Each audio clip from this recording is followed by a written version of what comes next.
Hola, buenas tardes a todos. Buenas tardes, Sonia. Buenas tardes, José Francisco. Hola. Hola, Mar. A ver, bueno, yo soy Mar Faraco, soy médico de sanidad exterior desde hace ya bastante tiempo en Huelva. Y bueno, pues hoy voy a moderar este seminario que, bueno, pues va muy en relación con la salud global, con la One Health o con la medicina del viajero, un poco desde dos puntos de vista. Y tenemos como invitados a Sonia Olmeda, que es profesora titular de la Facultad de Veterinaria de la Universidad Complutense de Madrid y que, bueno, pues sus líneas de investigación o su campo de interés fundamental son las garrapatas que transmiten enfermedades. Y también tenemos a José Francisco Gallegos, que es también médico de sanidad exterior en Algeciras, Cádiz, desde el 2011. Es el presidente de la Sociedad de Medicina del Viajero y nos va a hablar más bien desde el punto de vista de lo que es medicina del viajero con la única vacuna que existe para enfermedad transmitida por garrapata en este campo. Y no puedo dejar de agradecer, por supuesto, a la Fundación IO, a la Sociedad Española de Medicina del Viajero, por promocionar estos seminarios y a nuestros patrocinadores, las empresas que colaboran para que esto sea posible, que son Sanofi, Glenmark y Takeda. Y sin mucho más, pues voy a dar paso primero a Sonia, que nos va a hablar pues un poco de One Health, de garrapatas en general y por qué son tan importantes y cada vez más en enfermedades no solo veterinarias, sino humanas. Pues Sonia, cuando quieras. Muchas gracias. Muy bien, esto efectivamente. ¿Veis bien la presentación? Sí. Vale. Bueno, pues muchísimas gracias por contar conmigo para hablar de garrapatas, que en realidad es lo mío, ¿no? Me dedico a esto desde hace mucho tiempo, pero como decíamos antes, de un tiempo a esta parte parece que la gente, al menos en España, han reconocido la importancia de estos vectores. No puedo pasar. Pues si no pasas tú, a lo mejor Manuel, que está detrás con tu presentación, ¿no puedes tú pasarlo? No me pasa. A ver. Cierro y abro, ¿vale? Vale, a ver, que estas cosas son así. Fíjate que lo hemos probado, ¿verdad? Pues da igual, aunque se pruebe, no sale. Ahora dice, ahora no. Ahí. Sí. ¿Cómo dejo? Ya he dejado de presentar, ¿verdad? Y ahora vuelvo. Ya no se ve. Vale, pues ahora vuelvo. Vale, si no lo intento yo subir a presentar. Si tú no pudieras, lo intento. Ventana. A ver aquí. Presentación. ¿Ahora lo veis? No, todavía no sale. No. Ahora se va a poner, a ver si ahora lo puedes pasar. Ahora. Vale, sí, ahora ya lo puedo pasar. Vale, perfecto. Fenomenal.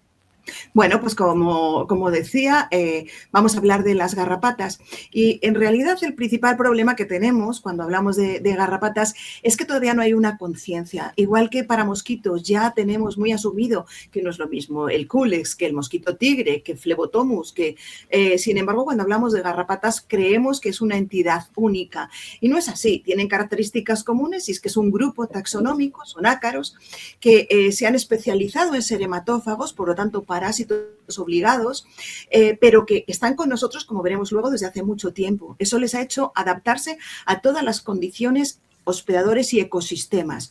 Por eso tenemos muchas garrapatas y tienen algunas características comunes, pero también importantes diferencias.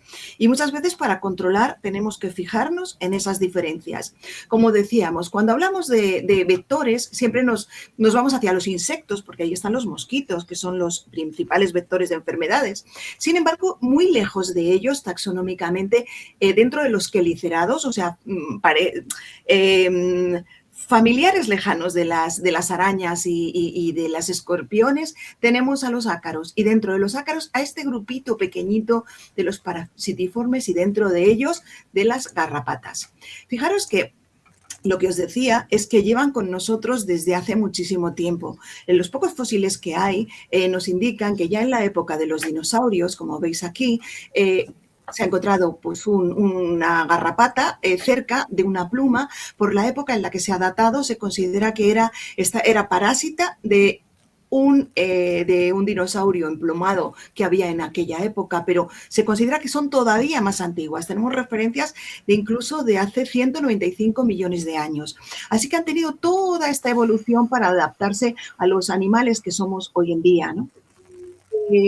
Su función en la naturaleza, porque siempre te preguntan, ¿y las garrapatas para qué sirven? Como todos los seres vivos funcionan, aquí viven por algo, y es el mantenimiento del equilibrio natural. Imaginaros una situación en la que hay una superpoblación de una especie animal que está diezmando un ecosistema. A la vez que aumentan los hospedadores, aumentan sus garrapatas. Esto que veis por aquí son garrapatas. Aumentan las garrapatas y con ellas las enfermedades que transmiten. Vamos a hablar de algunas que transmiten al ser humano, pero tened en cuenta que también transmiten a los animales, ¿no? He puesto aquí un caso de piroplasmosis. ¿A quiénes afectan fundamentalmente? A los animales más viejos, más débiles, más enfermos, y con ello mueren. Y si mueren, vuelven al equilibrio natural. Ese es su origen. Sin embargo, desde que el ser humano es ser humano, pues hemos interferido en el medio ambiente, o bien incluyéndonos nosotros en el medio ambiente o provocando superpoblaciones con nuestras propias ganaderías. De ahí se entiende que desde que el hombre es hombre lleva luchando contra las garrapatas que intentan, entre otros organismos, volver a este equilibrio que se ha perdido, ¿no?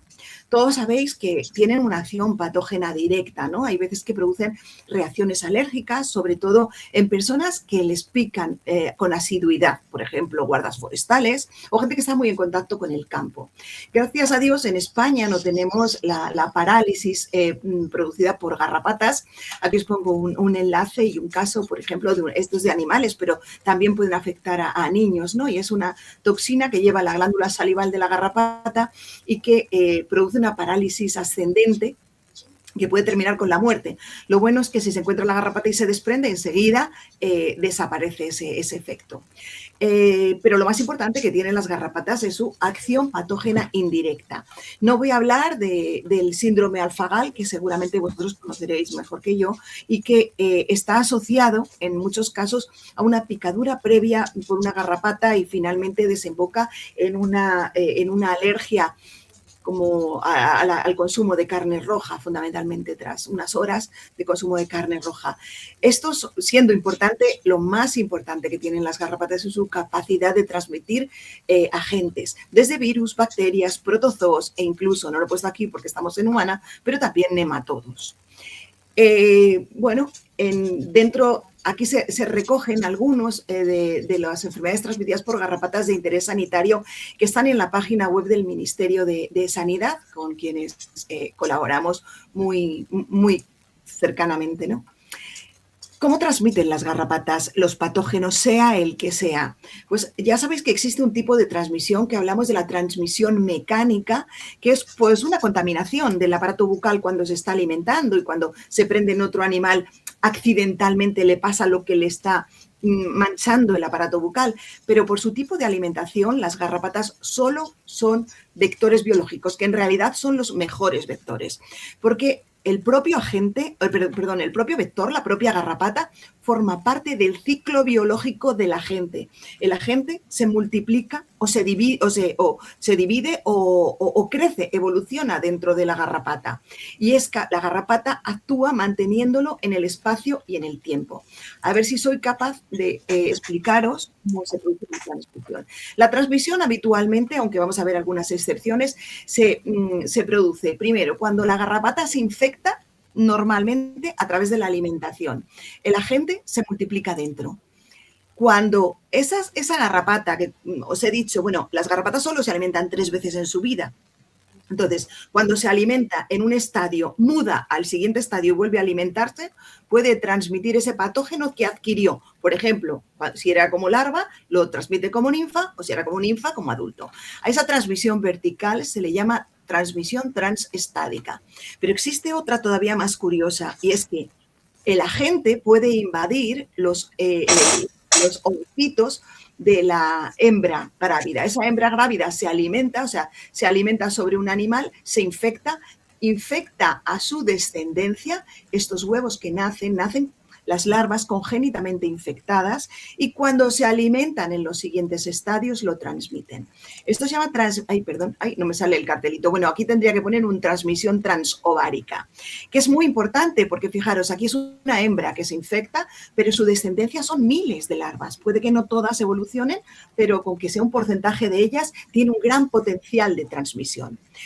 Ya me han salido estos dos cartelitos, se me han adelantado, y es la coalimentación y la transmisión sexual. Son casos que pueden ocurrir, por ejemplo, en virus, son los más puede aparecer. La coalimentación consiste en que si una garrapata se está alimentando, habréis visto muchas veces garrapatas alimentándose juntitas unas con otras. Cuando una se está alimentando y tiene otra pegada al lado, en el proceso de alimentación, las garrapatas están a la vez que succionando sangre, el exceso de alimento, de líquido sobre todo, de plasma, lo regurgitan al interior y muchas veces con esa regurgitación pueden llevar el agente que llevan en su interior. Cabe la posibilidad de que una garrapata en este proceso de regurgitación inocule el agente y otra garrapata que se está alimentando muy cerca lo adquiera.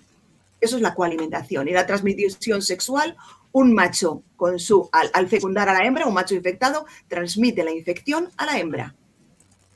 Existe otra en las garrapatas blandas que es a través del líquido coxal. El exceso de líquido lo eliminan por unas glándulas que tienen en la coxa y van eliminándolo y contaminando la piel. Como la picadura en ese caso puede molestar, al rascarse pueden hacer que la gente penetre. Pero, ¿por qué muchos agentes han decidido utilizar garrapatas como vectores?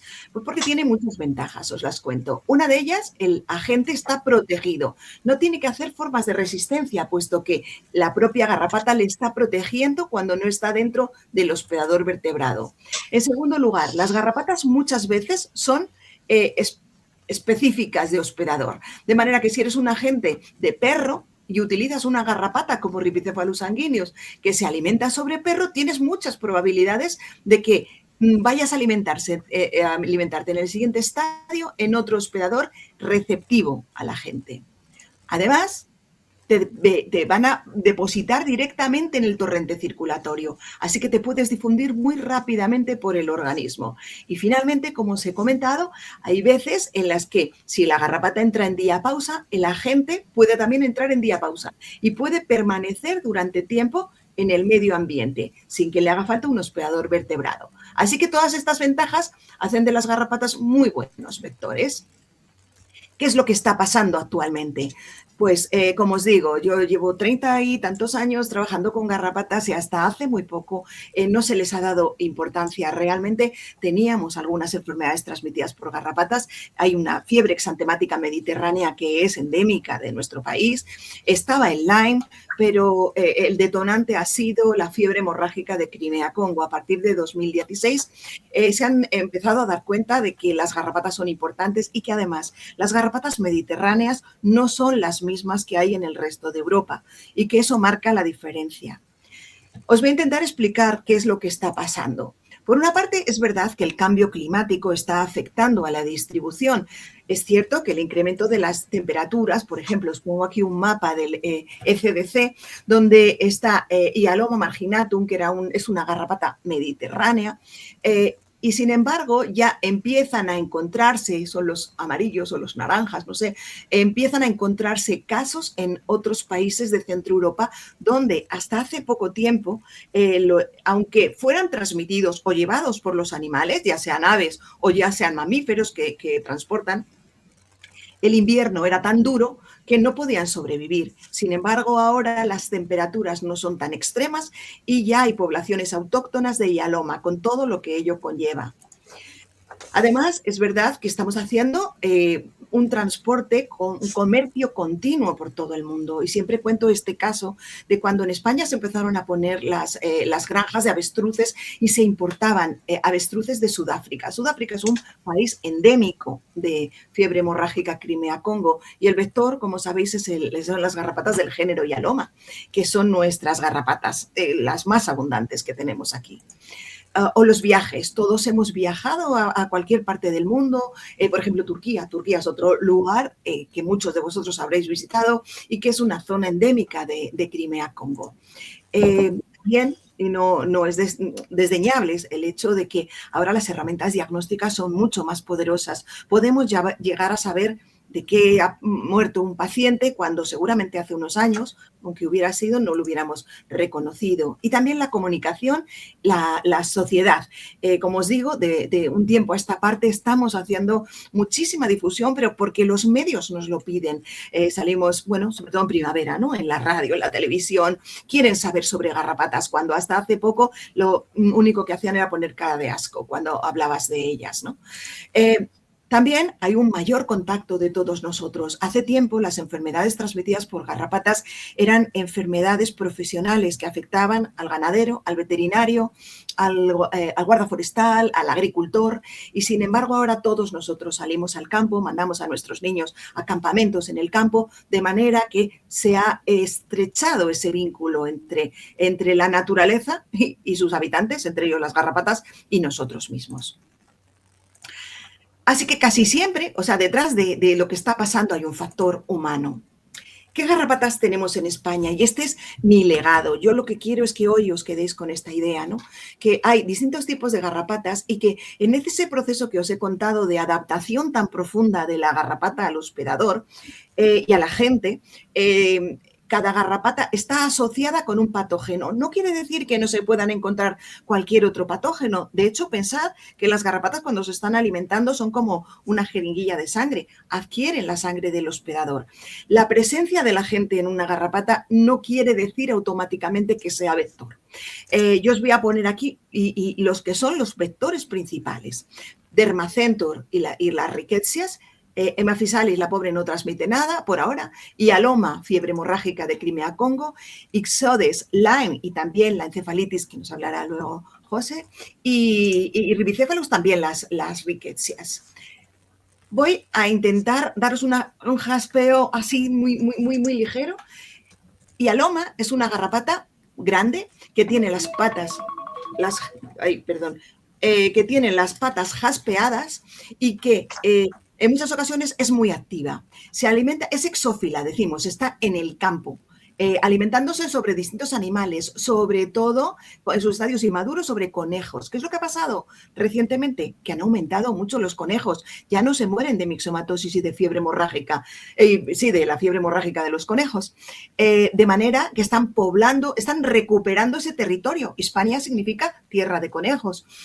Lo que pasa es que ya no hay depredadores, han aumentado y con ellos sus garrapatas. Detrás del aumento de Hyaloma están los conejos seguramente y otros factores, no vamos a buscar un factor único, también los jabalíes, los ciervos que ahora se acercan a las ciudades, etc. Este es el vector de Crimea-Congo, está en verano, activo sobre todo, pero cada vez más se va extendiendo durante todo el año. Ixodes. Ixodes es una garrapata diferente a todas las demás. Tiene un surco que rodea al ano por delante, así que lo primero que hacemos cuando vemos una garrapata es mirarle por la parte de atrás. Es pequeñita, frágil, necesita muchísima humedad, así que veis que está distribuida fundamentalmente en el norte. ¿Y esto qué quiere decir? Pues que son los lugares donde encontramos más, por ejemplo, Ixodes y Lyme.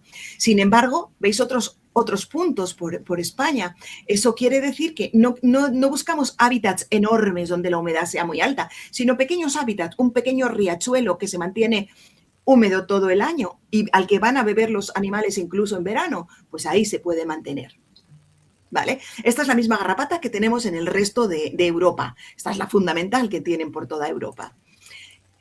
Dermacentor. Dermacentor es una garrapata de invierno, cuando os dicen, y llueve mucho y con el calor habrá más garrapatas, pues hay unas más y otras menos. Esta es de actividad invernal, está muy asociada a la transmisión de rickettsias, es muy antropofílica, lo que quiere decir que pica mucho al hombre y se alimenta sobre una gran variedad de animales. Su característica fundamental es que tiene colores en el escudo. ¿Veis? Este es el macho con el escudo todo coloreado y esta es la hembra. Y Rhipicephalus, que es la última. Esta es una garrapata que está muy asociada a su hospedador. Tenemos distintos ripicéfalos. Cuando hablamos de Ripicephalus sanguineus sensu stricto, porque ahora hay un lío con los ripicéfalos, la biología molecular a veces nos ha hecho bastante lío. Bueno, pues Ripicephalus sanguineus sensu stricto es la garrapata típica del perro, que es la que transmite la fiebre exantemática mediterránea. Su característica es que la base de su capítulo es hexagonal, como veis aquí.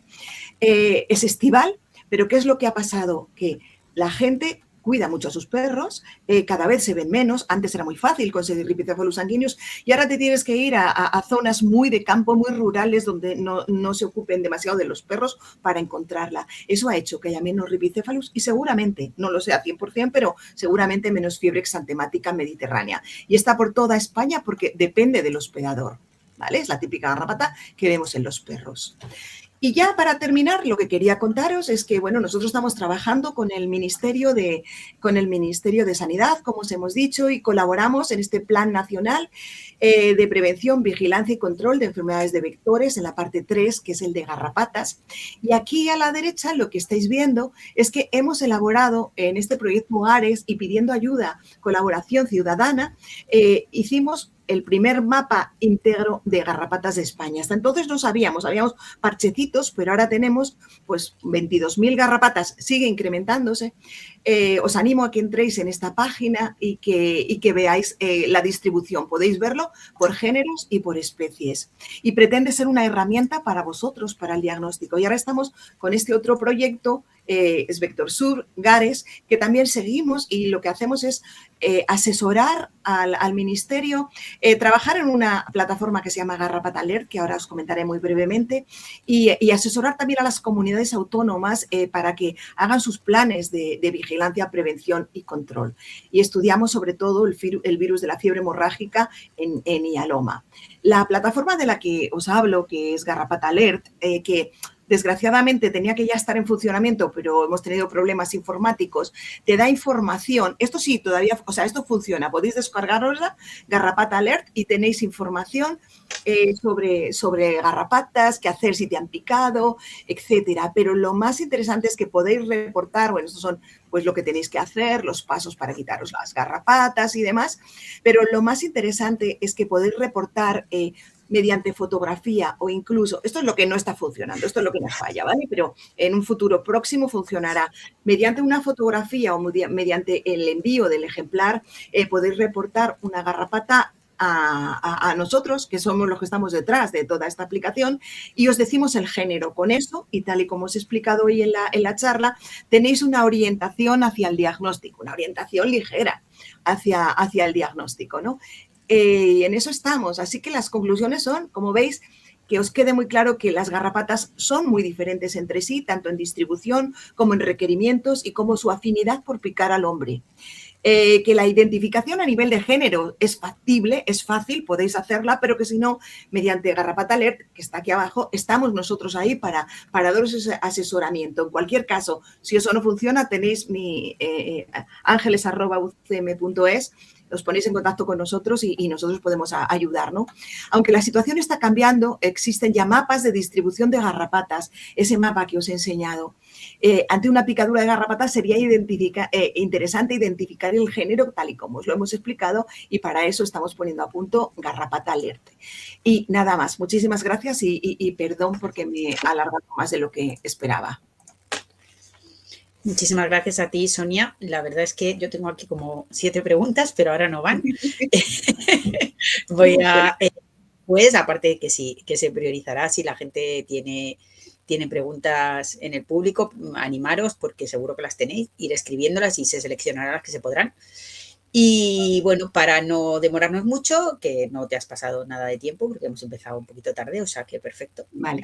Vamos a pasar a José, que abre el micrófono y nos va a hablar de la encefalitis por garrapatas, que no es la única cosa que transmiten las garrapatas, pero sí es la que en consulta de viajero pues le damos más importancia, más que nada porque tenemos una herramienta preventiva. Adelante, José. Gracias, Mar. Bueno, buenas tardes a todos. Y muchas gracias por darme la oportunidad de participar en esta presentación. Como bien dice Mar, yo voy a hablar de la encefalitis por garrapatas, la encefalitis centroeuropea, que es de la que vacunamos en nuestras consultas de vacunación internacional porque es una vacuna que tenemos disponible como medicamento extranjero únicamente en nuestras consultas para viajeros internacionales. Vamos a ver. A ver si pasa. Te va a pasar como a mí. Vas a tener que quitarla y volver a ponerla, como Sí. Sonia. Lo hemos dejado todo preparado, pero al final no hay atajo.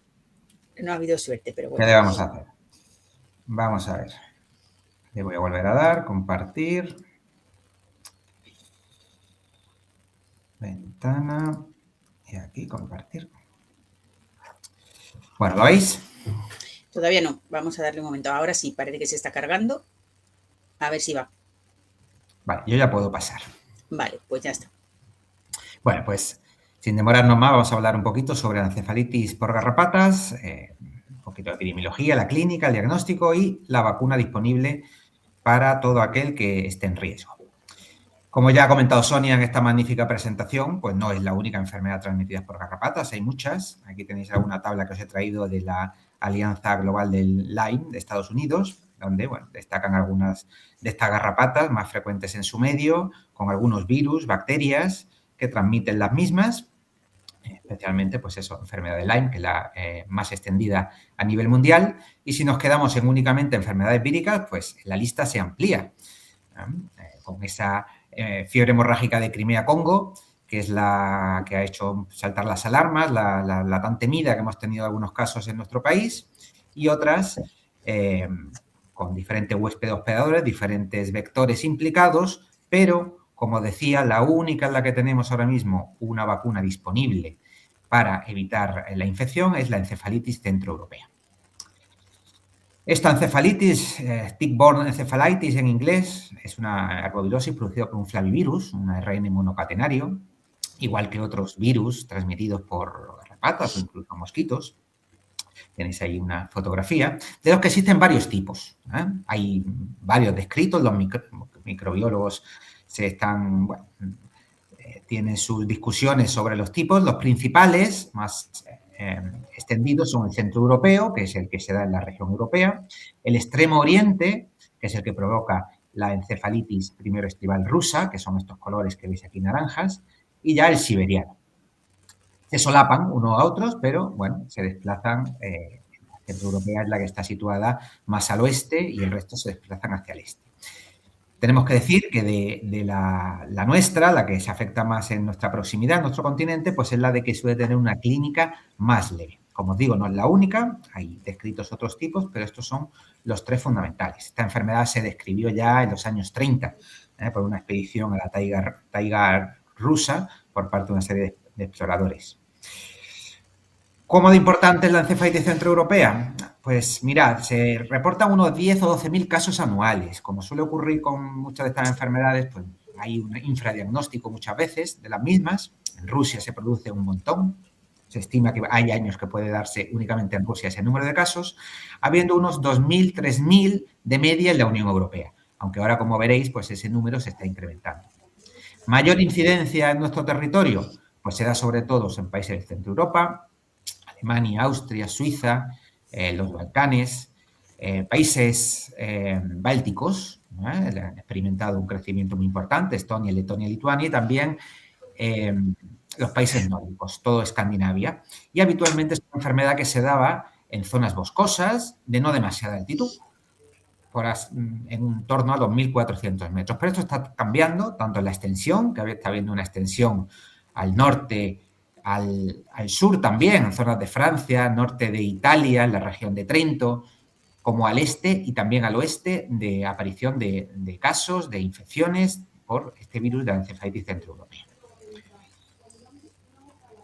Aquí tenéis en el atlas del CDC, de vigilancia de casos de enfermedades infecciosas, el incremento creciente que ha habido. Hay años en más o menos notificación, aquí el COVID, pero en general una línea ascendente en la notificación de casos. En este último 2024 creo que estamos ya en unos 3.600 casos notificados de encefalitis por garrapatas en el continente europeo. ¿Vale? En España en principio no hemos tenido casos, los casos que ha habido han sido casos importados. Creo recordar un bebé de 2 años por picadura de garrapata y otro caso por toma de leche de cabra o de oveja no pasteurizada, que es una vía no habitual, pero que empieza a ser cada vez más frecuente.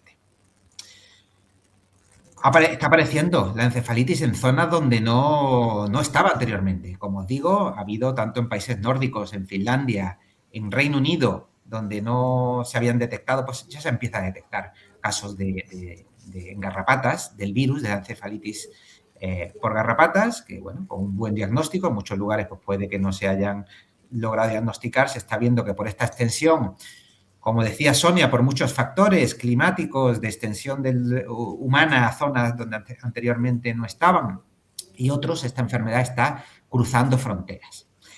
Me gusta este mapa del que os traigo aquí, de esta monografía del libro de la encefalitis por garrapatas, donde aparecen en todo el continente, no solo europeo, aquellos lugares, en estas motitas naranjas, donde se han detectado tanto casos humanos como serología positiva para encefalitis por garrapatas, porque en muchos casos son asintomáticos, como la presencia del virus en animales o garrapatas, como veis en zonas del Reino Unido, Francia, Italia, incluso Túnez, y luego pues la zona de China, Japón con Hokkaido. La extensión pues es grande, luego depende, bueno, la presencia o no de humanos. Hay zonas en toda esta zona de por aquí poco pobladas, pues el riesgo quizá puede ser un poquito inferior, pero todo esto son zonas donde se han detectado algunas de las variantes, de las 3 variantes principales de la encefalitis centroeuropea. Deciros que es una enfermedad fundamentalmente veraniega, tiene un carácter estacional, bueno, veraniega entre abril y noviembre, extendida en los meses más cálidos, especialmente el mes de julio, que claro, coincide también con los meses en los que hay mayor actividad al aire libre, senderismo, actividades, acampadas, etcétera, etcétera, y que la mayor parte de casos se producen en varones. Hay una predominancia en el sexo masculino con respecto al femenino y una clínica que suele ser más grave con la edad. El riesgo para viajeros está definido si se viaja a una zona altamente endémica, algunas de las que hemos visto, Alemania, Centro Europa, países nórdicos, en un caso de cada 10.000 personas por mes de exposición. Bueno, podemos pensar que no es un suceso afortunadamente demasiado frecuente, pero que puede tener sus implicaciones con la clínica, como ahora veremos. La transmisión, como estamos viendo en esta presentación, pues es por picaduras infectadas, en este caso del género Ixodes, los tipos Ricinus hipersulcatus, que son los principales vectores de transmisión, que actúan, tienen su ciclo, actuando sobre diferentes roedores o pequeños mamíferos que actúan como huéspedes amplificadores y que luego pasan a otros animales. Algunos sufren enfermedad, otros no. Por ejemplo, caballos, perros, que a veces son utilizados como centinelas para detectar zonas de posible riesgo. Y esas garrapatas pican posteriormente a los humanos directamente por las garrapatas o a través del consumo de productos lácteos no pasteurizados que pueden causar infección. Hay otras vías mucho más infrecuentes, sanguínea, contacto con vísceras, incluso transmisión vertical, pero son casos excepcionales. La mayor parte de casos son por esta vía, transmisión de picadura, de garrapata infectada o consumo de productos lácteos no pasteurizados. Pues lo que hablábamos un poquito antes, en nuestro país, como os digo, no hemos tenido casos autóctonos, pero sí tenemos la garrapata, como nos ha enseñado también Sonia, incluso en zonas ya del norte de África. Y bueno, es un riesgo que tenemos, igual que se ha extendido a otras zonas, que pudiera llegar, en función de si se ponen todos los factores de una manera favorable, por viajes, clima, etcétera, etcétera, en algún momento puede ser que podamos tenerla incluso en nuestro territorio. ¿Cuál es la importancia de la clínica de esta enfermedad? Bueno, pues muy brevemente deciros que la mayor parte de los casos son asintomáticos, afortunadamente, que tras un periodo, y que los casos que no lo son, tras un periodo de incubación corto, habitualmente una semana, aunque puede ser un poquito más, tiene 2 fases. 2/3 de los casos se quedarán en una fase inicial, similar a una gripe, con síntomas, bueno, poco llamativos, una llamada gripe de verano, que simplemente se consulta a un médico de familia, pero 1/3 de estos casos puede haber afectación del sistema nervioso central, con afectación de pares craneales, meningitis, encefalomielitis, apareciendo otra serie de síntomas que obviamente alertan a la persona y le hacen buscar atención hospitalaria. La gravedad de estos síntomas aumenta con la edad y la importancia, dentro de que hay un porcentaje que puede haber mortalidad, es que pueden quedar secuelas en un porcentaje importante de estos casos, hasta el 10% pueden tener secuelas. Y bueno, hay muchas experiencias, testimonios sobre personas que en un viaje aparentemente de poco riesgo, de no pensar ninguna enfermedad, ningún riesgo de este tipo, en el campo con amigos, pues han tenido de consecuencia una afectación en su calidad de vida pues muy importante.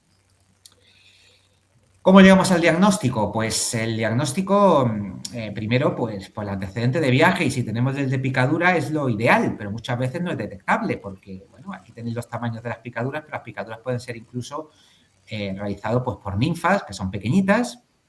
Una vez que tenemos síntomas, pues podemos tener diagnóstico serológico, detección de IgM en suero, por ELISA en suero líquido cefalorraquídeo. Tenemos que tener en cuenta que puede haber reacciones cruzadas con otros flavivirus o incluso vacunas de estos, y que en el improbable caso de que la detectemos inicialmente, pensemos esta enfermedad en la fase inicial, se podría detectar el virus con PCR, pero es improbable ya detectarlo cuando está en la fase de síntomas neurológicos, ¿vale? La habitual es la detección pues, serológica por la detección de anticuerpos en sangre. Y que como gran parte de enfermedades virales, pues no tenemos un tratamiento específico. Y es importante porque el poco conocimiento que tienen los viajeros sobre la necesidad que tenemos de prevenir esta enfermedad. La prevención de esta enfermedad, como cualquier enfermedad transmitida por garrapatas, pues es evitar su contacto, es evitar que nos piquen, ¿no? Pues tanto en el uso de ropa, repelentes, el caso de perros, para evitar también que les piquen a ellos, utilizar repelentes y collares antiparasitarios. Caso de los viajeros, como veíamos en el vídeo inicial, pues que no vayan por esos caminos, campo a través. Las garrapatas suelen estar en la tierra, se cogen a las briznas de hierba y luego se nos pegan a las piernas, sobre todo si están desnudas, ¿no? Una vez que acabamos nuestra actividad, verificar la presencia de garrapatas en pliegues, en toda superficie corporal, sobre todo en niños, mirar las zonas más altas, cabeza, cuero cabelludo, que bueno, pueden haber llegado a haber contactado con hierba, haberse tirado por el suelo, y en caso de aparecer una garrapata, extraerla inmediatamente, de manera segura, habitualmente con unas pinzas, sacándola completamente sin todas estas técnicas que se sabe que no son eficaces y que pueden comprender un riesgo, de estrujarla, echarle silicona, quemarla, etcétera. Me ha parecido curioso que en algunos países de estos en los que hay mayor endemia tienen unas tarjetas especiales que lo lleva la gente en la misma billetera como un saliente en el que haría la función de las pinzas y directamente quedaría atrapada la garrapata en esa pequeña abertura y tirando hacia adentro conseguiría salir. Aparte de estas medidas, pues evitar el consumo de leche y productos lácteos no pasteurizados. Por ejemplo, creo que será en Eslovenia un 20%, un 20% de los casos de encefalitis detectados en ese país son por consumo de leche y productos lácteos no pasteurizados. ¿Cuáles son los factores de riesgo? Pues bueno, lo que estamos contando, viajeros que visitan principalmente zonas boscosas en estos países, centroeuropeos, nórdicos, países del este, y en los meses de transmisión de la enfermedad, ¿no? Y especialmente si realizan actividades al aire libre, acampada, caza, pesca, recolección de frutos y setas, ocupacional, tema agrícola, personal militar, pensar en todos esos países bálticos. Hemos tenido personal que se desplazaba ahí en misiones por todo este tema del conflicto con Rusia, pues que se han vacunado contra la encefalitis por garrapatas. Y tenemos que tener en cuenta también a la hora de decidir la vacunación que en personas más mayores o con enfermedades crónicas, en personas inmunodeprimidas, puede ser también más grave. Antes de comentaros un poco de las vacunas disponibles que tenemos, os diré que la vacunación es la protección más eficaz contra esta enfermedad. Está considerada por la OMS como uno de los medicamentos esenciales en nuestro territorio y que se usa tanto en población viajera en nuestro país como en población endémica. Aquí en este mapa podéis ver estos colores verdes, son países donde la población se vacuna habitualmente contra la encefalitis por garrapatas, o los colores más claros cuando viven en zonas endémicas para la enfermedad, mientras que los amarillos serían únicamente en zonas ocupacionales. El resto, pues, serían en caso de viaje a zona de riesgo.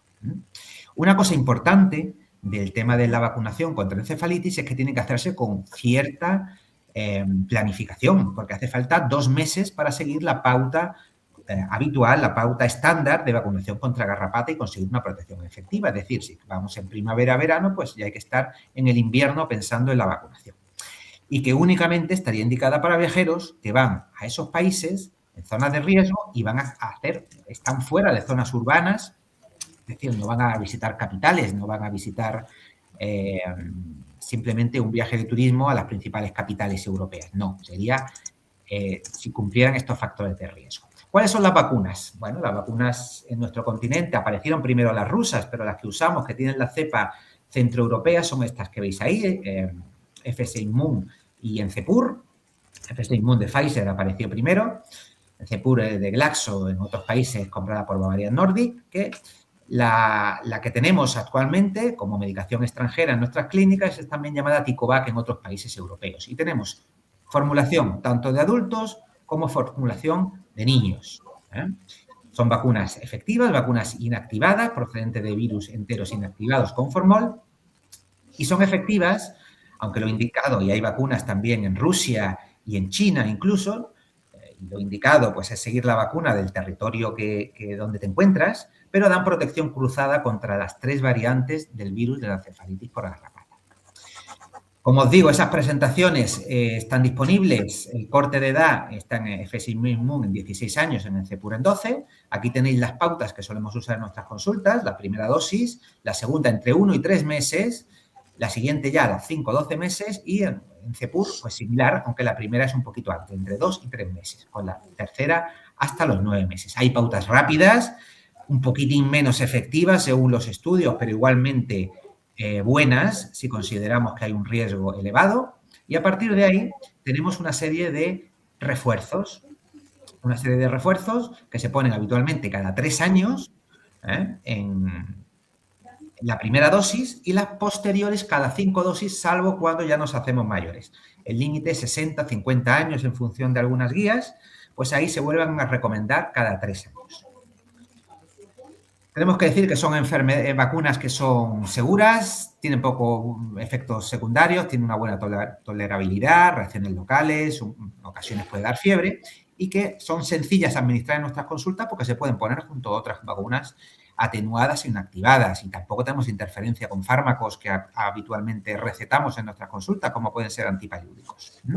Contraindicaciones pues son las generales, no se pueden poner los niños muy pequeñitos, de menos de 1 año, pero bueno, tan pequeños todavía no se mueven demasiado y no tendrían tanto riesgo. En embarazadas había que tener precaución, y por su producción, que están cultivados en fibroblasto de embrión de pollo, no se podrían dar en personas que son alérgicas al huevo. Y ya para finalizar y como conclusiones, os traigo esta pequeña noticia sacada de portada de un periódico de cuando fue la Eurocopa de Austria y Suiza en España, que muchos de las personas, incluido yo mismo, porque todavía no me dedicaba a este campo, fuimos conscientes de la importancia de la vacunación contra una enfermedad transmitida por garrapatas, en este caso para futbolistas que iban a pasar una estancia en este país para vacunarse contra ella. Bueno, yo tengo que decir que esta es una enfermedad poco conocida. Los viajeros que acuden a nuestra consulta lo hacen sabiendo que existe esa enfermedad, porque tienen familiares, porque son personas originarias de esos países de mayor riesgo y la conocen, pero hay una gran parte de personas que pueden tener riesgo por la estancia, por la enfermedad, que no conocen la existencia de ese riesgo en un primer momento y no conocen tampoco la existencia de una vacuna. ¿Vale? Pues es importante en este tipo de informaciones, porque ha habido luego posteriormente otros eventos que también se ha incidido en la importancia de la vacunación a determinadas áreas, que un viaje al sur de Baviera o otro a Estocolmo, alrededores, fuera de estar únicamente metido en un crucero, en los que vaya a haber un poquito de actividad campestre y una estancia un poquito prolongada, podrían ser susceptibles de una vacunación para evitar, en los casos más extremos, pues una serie de síntomas y problemas importantes, ¿no? Pues esto es todo lo que tenía que contar. Muy bien, pues muchas gracias, José. Un resumen estupendo de esta vacuna que efectivamente, bueno, pues se conoce poco, a no ser que seas de allí. Eso es un poco la idea. A ver, el público comenta bastante, pero más que hacer preguntas, hace comentarios. con lo cual yo sí que me he ido apuntando preguntas y si nadie se anima a hacer preguntas, lo que es a nivel, no un comentario, sino preguntas, voy a empezar con, bueno, voy a hacer una mezcla. Entonces, algunas puede que las podáis contestar los dos porque quizás sean, y voy a intentar ser práctica. Una pregunta que me ha surgido mientras hablaba Sonia y hablaba un poco de cómo se mueven las garrapatas de un sitio a otro y se expanden y tal. La importancia en este tipo de enfermedades, cualquiera de ellas, del comercio de ganado, más que nada porque hace nada ha pasado lo de la peste porcina, que si el jabalí, que si no sé qué, que si no cuántos, aparte de las aves migratorias, la importancia en esta expansión de la garrapata, el comercio de ganado también es un punto clave o es marginal. Totalmente, fundamental. Es muy difícil, por mucho que le den antiparasitarios externos al ganado cuando lo vayan a transportar, es muy difícil acceder a todos los lugares. Y es muy factible, pues eso ha venido ocurriendo, sin que yo tenga una constancia clara, pero la presencia, por ejemplo, de Hialoma en Centro Europa sí que se reportaban casos y seguramente sean transportados por los animales. Ese riesgo está siempre. Lo que pasa es que normalmente lo que ocurría hasta ahora es que las condiciones no permitían vivir fuera de su área a otras garrapatas y sin embargo ahora ya se nos está cambiando un poco la cosa, sí. Sí, ¿Y es las un riesgo. Pieles? A lo mejor no, las pieles ya no, porque no, la garrapata se muere si solo no, claro. Las garrapatas, nuestra forma de recoger garrapatas así es colgar las pieles de los animales recién abatidos y ya se van desprendiendo. En 24, 48 horas ya se han desprendido todas. Nota que se han enfriado y ya no les gusta. Una vez que ya no hay de dónde comer, la piel deja en ese sentido de ser peligrosa. Vale. Incluso si ellas ya no pueden alimentarse, que eso es una cosa muy interesante. Una garrapata, cuando está prendida y se está alimentando, si la quitas, esa no puede volver a prenderse en otro animal. Otra cosa es que esté menos de 24 horas y esa a lo mejor sí que podría. Pero si ya tienes una medio gorda, esa es imposible que pueda volver a prenderse en otro animal o en otra persona.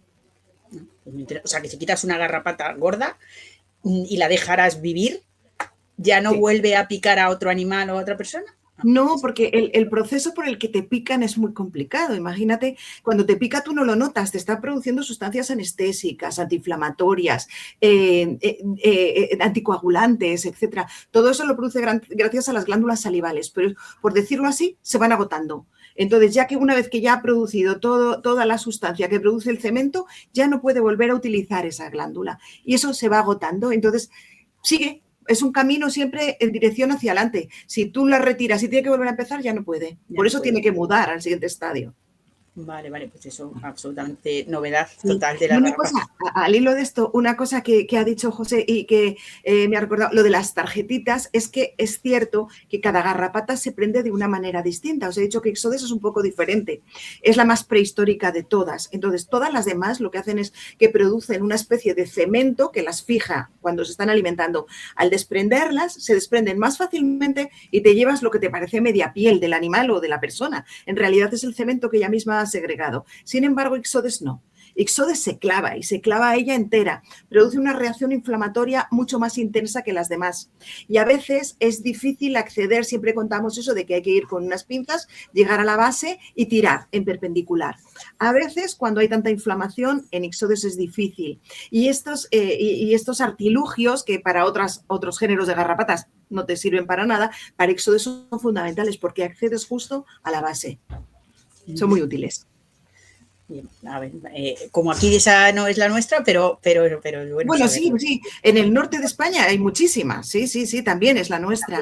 La cuestión es que España es un puente entre dos continentes para todo. Entonces tenemos garrapatas autóctonas, garrapatas mediterráneas que compartimos con el norte de África, con otros países mediterráneos, etcétera, y luego tenemos el norte de España que es europea. que es mucho climatológicamente más verde, y de todo. Entonces tenemos garrapatas europeas y garrapatas africanas y garrapatas autóctonas. Tenemos de suerte. todo. Somos muy ricos en garrapatas. ¿Me permitís decir algo? Yo esto de las tarjetas lo descubrí hace poco y me pareció muy útil porque aunque sea solo para el género Stixodes, como comentas, pues, a ver, tener unas pinzas siempre en tu bolso o demás, pues es complicado, pero tener una tarjetita que la tienes en la billetera como una tarjeta de crédito, pues oye, pues en un momento dado, pues tiene su uso. Sí, sí. Es que Muy habría que difundirlo en Garrapata Alert, digo yo, como idea. Eso que lo reporta. Buena idea. Así que 5 aportaciones, una tarjeta. Lo veo. Exacto. Una pregunta de vacuna que acaba de entrar y, bueno, pues ya que nos ha entrado, otra cosa es que la encuentre porque acabo de perder. Ah, vale, aquí. Nos la ha sacado Manuel. Con la relación a la pauta acelerada de esta vacuna, que porque realmente, y bueno, pues el que lo pregunta lo sabe, la gente no viene con mucho tiempo. ¿Cuál es la pauta acelerada y la efectividad de una pauta acelerada, José, más o menos? Sí, mira, yo por lo que he podido revisar, esta es una vacuna pues muy inmunógena. A ver, la mayor parte de estudios no son ensayos clínicos que evalúan eficacia, sino son por seroconversión, ¿no? Pero hablamos de la pauta estándar, la pauta normal, hablamos de un 99% después de segunda dosis, 2 semanas después de segunda dosis. Las pautas aceleradas nos quedamos creo que en un 91, que siendo inferior sigue siendo una muy buena. Incluso hay discusión con el tema de los refuerzos, porque aunque están establecidos el primero cada 3, luego cada 5 años, se ha visto en estos estudios que normalmente la inmunidad permanece como unos 8 o 9 años, ¿vale? De hecho, hay en algunos países o algunas guías que establecen pues eso, que debería quizás revisarse en fichas técnicas y poner también para una mayor aceptabilidad de la vacuna cada más tiempo. Incluso, bueno, hay en CEPUR, cuando no tenemos esa tercera pauta, pues no se considera, eso lo he visto sobre en CEPUR, no se considera que haya, como la mayor parte de vacunas, que reiniciar el ciclo. Simplemente con las 2 dosis que has tenido puedes tener buena inmunidad, hay una respuesta amnéstica, porque la vacuna es bastante inmunógena y el cuerpo la recuerda, y con ese refuerzo que haya podido tener 3 o 4 años, pues suele ser suficiente. ¿Vale? Sí, eso yo también he leído en la misma línea. Si podemos, bien, la pauta estándar es la indicada y la gente que lo conoce viene con tiempo y sabe cuándo tiene que ponerla y esa es la FETEN. Pero si no, pues podemos tener la garantía que esas pautas son también inmunógenas y buenas. Sí, yo opino lo mismo que tú. O sea, es verdad que los que lo conocen, muchos vienen con tiempo, eso es verdad, no es como otros viajes, porque les han avisado sus familiares o ellos mismos, y los que no lo conocen, bueno, pues se puede acelerar y ganas 2 semanas, o sea, pues otra 15 días y luego un par de semanas para que haga efecto. A veces da igual, porque es que ni da tiempo ni va suficiente tiempo, pero es verdad que este viajero no es igual que el viajero de me voy mañana a Colombia de vacaciones, que me ha surgido un viaje. El problema es que estos viajeros no acuden a las consultas, ni tarde ni pronto, que no vienen, porque el que va, dime tú cuántos van ahí a Baviera, muchos irán a la fiesta de la cerveza o este tipo de cosas, quizás se quedan en la capital, no van al campo, pero si alguno hace una excursión y se tira 2 o 3 semanas haciendo, pues, son viajeros que se podrían vacunar, podrían estar en riesgo y es una enfermedad que no se conoce.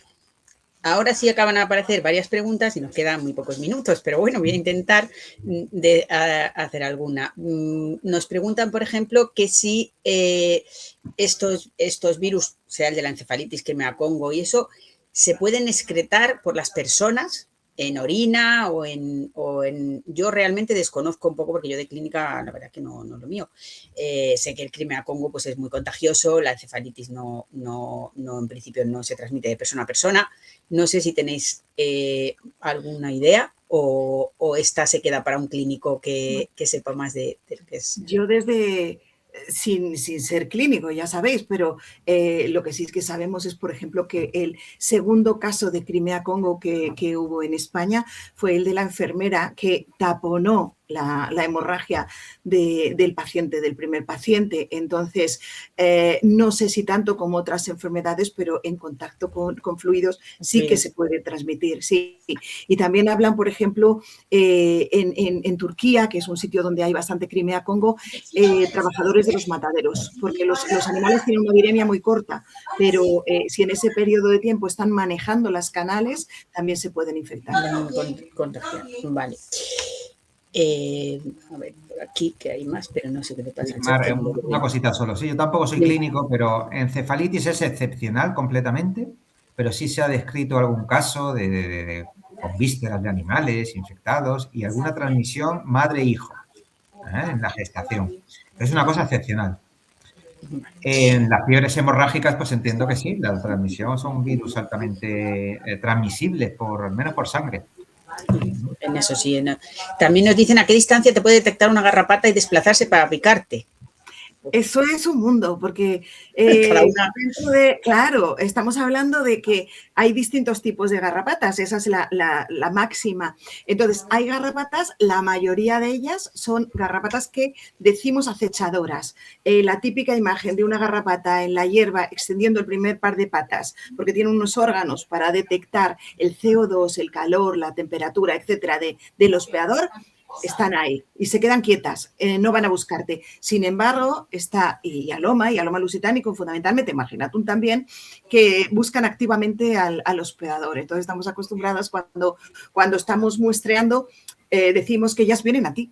O sea, ellas te encuentran y te buscan. Otra cosa es que, por suerte, no les gustamos demasiado. La distancia que recorren, ellas pueden dar mucho. Ahora, yo no tengo claro, no creo que haya ningún estudio, en el caso, por ejemplo, de Aloma lusitanicum, para decirte cuántos metros. ¿Cuántos metros? ¿No? Porque ellas ven. O sea, cada garrapata tiene una aproximación por una sensibilidad. Hay algunas que es a la vibración, entonces esas te detectan mucho más lejos. Entonces, por ejemplo, zonas por donde pase el ganado, es el Rhipicephalus, entonces notan las vibraciones de los pasos y van hacia allá, bastante distancia. Otras es el CO2, otras es la temperatura, entonces un poco dependiendo de ese rango. Cada garrapata, pero en general más bien acechan que van. Más bien ¿no? acechan. Vale. Sí, hay excepciones. Pues nos quedan muy pocos minutos, pero yo quería hacer una pregunta que tengo mi duda y se estudia cuando estudiamos en viajero más que en garrapatas, lo de que si te quitas muy rápido la garrapata no te enfermas. Vale. ¿Y hasta qué punto es verdad? Claro. Volvemos otra vez, son muchas garrapatas y muchos agentes. Nosotros tenemos, siempre se dice eso, ¿no? De hecho, lo que se considera es que el agente está en la garrapata que no se está alimentando, esa garrapata que está en suelo y que está buscando un hospedador. El agente también está en un estado, por decirlo, de quiescencia, de letargo. Y además, imaginaros que ha pasado la muda de la garrapata. Eso quiere decir una transformación total. En la muda de la garrapata se queda como, por decirlo así, con la carcasa y dentro se forma otro organismo. En ese proceso tan bestia de transformación, muchísimos agentes se quedan por el camino y solo una pequeña cantidad se quedan en el nuevo individuo que ha emergido, ¿vale? Entonces, se supone que en el momento en el que la garrapata empieza a ingerir sangre, el calor es el estímulo para que ese agente empiece a multiplicarse en su interior. ¿Qué pasa con las garrapatas? Que no son como los mosquitos, no es que te piquen y en unos minutos se hayan alimentado, sino que ellas se preparan el terreno, son cautas, entonces buscan el lugar donde prenderse, donde la piel tenga el grosor adecuado a su hipostoma, empiezan a segregar sustancias anestésicas, el cemento, se alimentan de un charquito que forman bajo la piel, decimos que son telmófagas, preparan todo eso y eso no lo pueden hacer en menos de 24 horas. Por eso decimos que si te la retiras antes, cuanto antes hay muchas menos probabilidades. Dicho esto, la biología no es matemáticas. Entonces sí que hemos tenido algún caso de transmisión cuando ha estado muy poco prendida, pero ciertamente fue muchísimo más leve que el resto. O sea que la probabilidad también aumenta con el tiempo. Sí, o sea, que sí es verdad que cuanto antes la quitemos mejor. Tenemos que ir cerrando. Yo solo quiero hacer un comentario que ha entrado una pregunta que yo creo que, bueno, que hay que aclarar, que la vacuna de la garrapata es solo para la encefalitis por garrapatas de Centro Europa, porque preguntan que para África, que si se le ha ofrecido, es que no sirve para Lime, ni para Crimea Congo, ni para nada de eso. Esa enfermedad no está en África, con lo cual no se pone a un viajero a África. No hay que pensar que tenemos vacuna para todo lo que tienen las garrapatas. Es una enfermedad frecuente en una zona, fenomenal que existe esa vacuna, pero no es para todas. Y con esto, pues muchísimas gracias, Sonia, José, como siempre, un placer, sois estupendos. y espero que nos veamos en alguna otra conversación parecida sobre esto u otros temas que nos interesan a todos. Muchas gracias. Muchísimas gracias a vosotros, un placer. Por favor, sí.